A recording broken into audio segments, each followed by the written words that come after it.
Welcome to the weekly news update here on Crypto TV Plus. It's the 22nd of November 2022 and I'm Nikki Oshuni, bringing you the weekly dose of blockchain news. Coming up, BIT launches $1 million prize pool for World Cup. Kenyan legislation establishes crypto taxation. Binance refuses any investments to save Genesis. Bitcoin.com to compensate victims of FTX. Axis Bank responds to fake news on crypto bank. Events packed for the month of November and more. Quickly on the market rates today. Bitcoin is down at $15,700. Ethereum is at $1,088.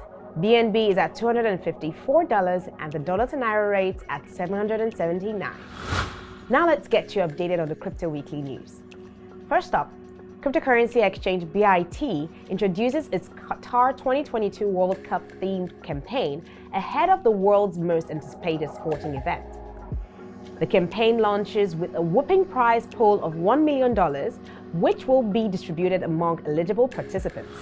BIT is kicking off its World Cup campaign with a competition to bring together sports fans from all over the world. Here's how it works. By registering and trading via the exchange, you're able to collect RAD-bit points and participate in their master event. The more winning teams you guess, the more RAD-bits you receive. These points can then be exchanged for different tokens and rewards, ultimately giving participants the opportunity to win their portion of the prize pool of up to $1 million. Next up, an amendment was introduced to the Kenyan capital markets law on the 21st of November that will require those who own or deal in cryptocurrencies to provide the country's capital markets authority with information on their activities for tax purposes, local media reported. This is the first time Kenya has extended financial regulation to cryptocurrency.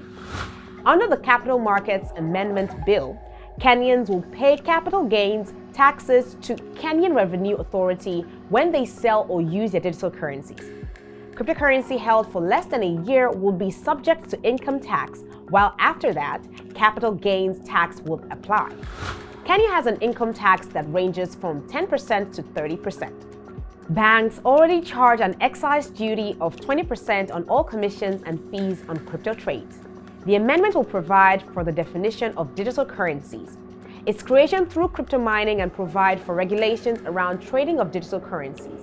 The amendment will also outline responsibilities of persons or businesses trading in digital currencies, provide for its taxation, ownership, and provide for promotion of innovation in this area.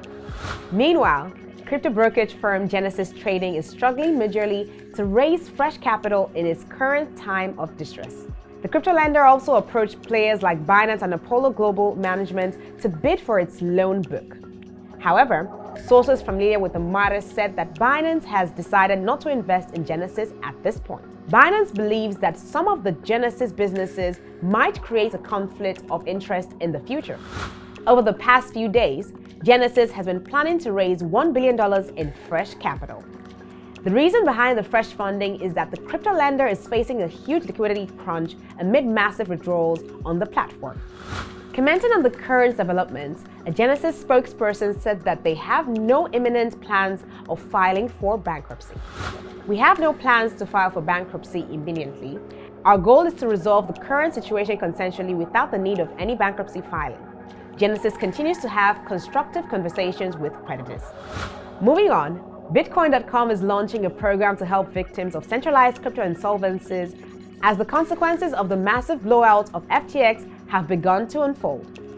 Called the Centralized Exchange Education Program, the initiative also promotes the adoption of decentralized finance and self-custody.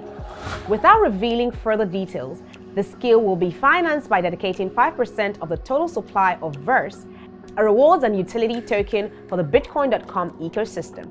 In the days since FTX filed for bankruptcy, entities ranging from BlockFi, Celsius, Voyager to Genesis and Gemini have been hit by the fallout. Bitcoin.com says victims of these platforms and other failed centralized entities will be eligible to claim a reward from the Centralized Exchange Education Program by signing up at getfirst.com. With slick UX, logos and sports stadiums, Matt Damon commercials, Tom Brady endorsements, and big guaranteed returns, the lure of CeFi is strong. But as we've seen, lack of transparency in the centralized model, whether it be in crypto or TradeFi, is an enabler for gross mismanagement of customer funds and, in some cases, blatant fraud. That was according to Bitcoin.com CEO Dennis Harvis.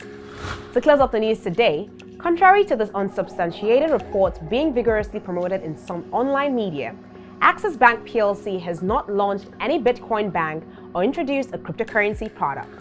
The management of Access Bank dissociates itself from this report and any other one of its kind.